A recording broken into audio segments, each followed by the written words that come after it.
Welcome. In this video, we're going to talk about the management and organization and a little bit about capitalization and structure. These are also important areas of the business plan.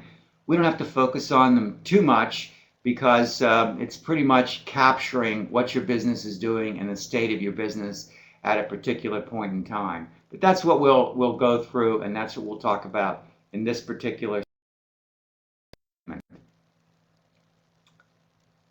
First of all, with respect to management and organization, what you want to include is the founders of your organization, senior executives.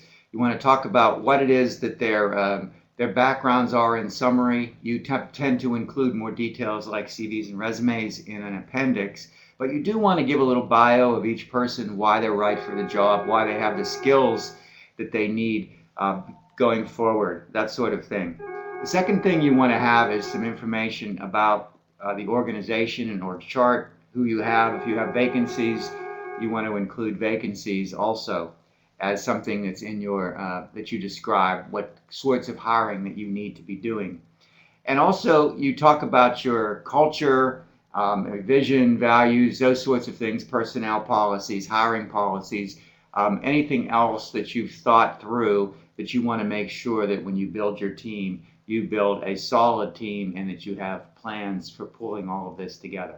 So this part of the business plan is essentially your own personal perspective and the management team's perspective about how the organization and the team will come together to succeed. You also want to talk in your business plan about the business form that you have, whether it's an LLC or a normal C Corp or an S Corp, how that structure is set up. If you have any investors, maybe the founding team, maybe you have an angel investor, maybe you have a first round of financing, who the investors are, how much they have invested, etc., who those shareholders are. You talk about how much capital you are looking to acquire in a capitalization. If you're looking to raise funds, you also want to describe where those funds are going to be going.